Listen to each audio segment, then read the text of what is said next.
You mentioned the idea of a Ministry of Textile. I want you to talk a little bit more on how that can be transformative. I agree with you also that Mr. President did a good thing by saying that, okay, look, let's focus more on livestock, where we may disagree and say that, well, do we really need a ministry? The important thing is the focus. And he said, look, I'm going to give it a ministry. Fine. But you are saying that we should also do textile. So tell us very quickly, what do you have in mind? How can that be a game changer in our economy? Why it should be a game changer is not even something we have to speculate about. It has been a game-changing sector for Nigeria before. The first textile mill was established in 1957 by the late premier of Northern Region. Yeah, it used to be in Kaduna. In Kaduna. That's Kaduna Textile Mill. And what was the whole idea?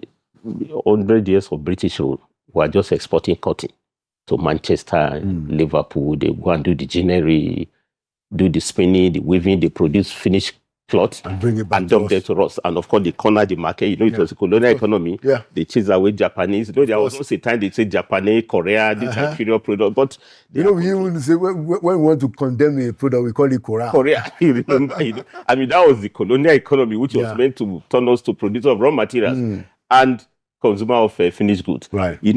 But the pre-independence constitution that allowed for self-independence. Yeah. So regional government took advantage of that. Right. Sadano said, no, instead of exporting this cotton, we should start the ginnery, spinning, weaving. And that's why he established KTL. And before you knew it, in the next 5 years, other factories have joined. Aremu Textile, you have UNTL, that you have direct employment with about 25,000 workers that time. And just in Kaduna. Then it was also a period of regional competition. And Chief Obafemi Awolowo said, no, I don't need to have cotton here, but I can get cotton from the north and start adding value. In the west. And that's how you have Ikeja Textile Mill, which also became more bigger. What about the Aswani, the one on that? I'm just laying the foundation, and that Ikeja Textile Mill, Zik replicated in the east, and then you have a Textile Mill, and then the middle west. Right. Osadebe also had a Asaba Textile Mill. Oh, wow. And before you knew it, the thing caught on like wildfire. By 1983, we were the second largest producer of textile in the entire African sub-region. Wow. And that's where I'm talking about, the entire Ilupeju and Co. I will not design them as industrial estates. Yes. You have Aswani, you have ATM, you have a lot of factories. Then you also have a UNTL in Ikorodu. Yeah. Okay. So what I'm saying is that at a point we have direct and indirect jobs, almost about 1.5 million workforce. Oh, wow. By 80s. And then we already produce all fabrics, even lace. At the point, Nigeria banned importation of lace. Yeah. Our producers, I need all our markets, they are full of textile products we are producing. Now, that's the time. All of that is gone. Yeah, and the old INIDB, which now becomes a Bank of Industry, Nigeria Industrial Development Bank, they were meant to finance this industry that make them possible. Not only that, you have the rail. The rail network was linked to this factory. To carry the... Yeah, where you see the whole Ikeja zone, they bring the cottons, they take the finished goods, to the market, all over the country. So what I'm saying is that, and that's why we now have full employment. When I was in textile, Comrade Adam Simule, I joined him in the late 80s to work in the textile. Do you know that early in the morning, the textile manufacturers will be calling us to bring boys that will come and work. Wow. And girls. And they needed more hands. Yeah, we are running 3 shifts. At a point, we were moving to 4 shifts. That was in Kaduna? In Kaduna. Virtually the same in Lagos. Everywhere. In fact, at a point, we used to fight to say, no, 4 shifts, no, you are oppressing labor. That's so much. But there was so much to do. And when they close, 1 shift closes, when you see, thousands of workers, who are leaving the factory, some of them on their bicycle, some later build their houses, they send their children to school. In fact, it was more profitable to work in textile, more rewarding. You get more pay than even working with Kaduna Refinery that time when it came up.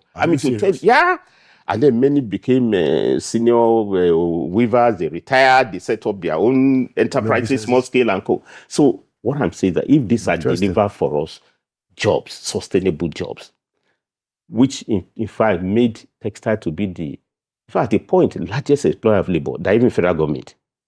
Oh yeah, what I mean, look at the numbers now. I mean, and this was as early as the 80s. Yeah, 80s, but all of a sudden, but what was the miracle? We had planning, industrial planning, which allowed for this. It was a period of we're committed to import substitution. Yeah. The whole idea, instead of importing, the promise of independence, not just the flag. Yeah. We must have economic independence. Yeah. Produce what you can really feed yourself with. Right. You produce cloth, that you wear. And then even exports. Exports. And the case may be, if we even had a factory, which is interesting, is only one surviving. We have Checo. Where is that? Which are produced in Kaduna. Okay. We used to treat it because it used to be seasonal. It used to be blanket.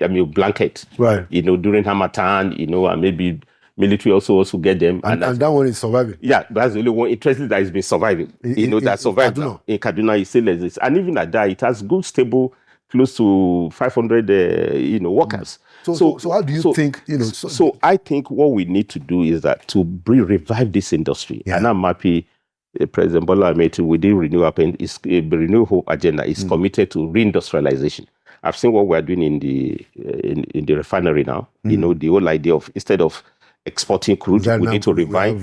We partner with Dangote. And some other minor... Yeah, interestingly, even Dangote used to be in textile. In fact, we met him there, and it was when he was dying that he has to move on. If he bought the NTM, Nigeria Textile Mill in Ikeja. Oh, wow. As a matter of fact, he wanted to, turn it around until we were overwhelmed by smuggling, inappropriate policies, inconsistent in policy, and of course, collapse of electricity, in which is rather than for you to set up a new plant, you will go and buy a generator, and some relocated. Most of them are also Asians, they have to. So what I'm saying is that we can't bring back this industry now through token policy. We need a home ministry that can drive it. Okay. As a matter of, it's strategic, it's important to really get these youths off the road. Okay. Who are riding Okada, who are reserved for banditry, for kidnapping. Yahoo. Yeah, very well. In fact, the whole Kaduna Polytechnic was also established to provide necessary manpower. Wow. You have textile technology, you have engineers who work in this textile industry. So I think we can work out an engagement, with Ministry of Trade, of course, with the presidency, to make sure that you really need a home ministry to drive this agenda.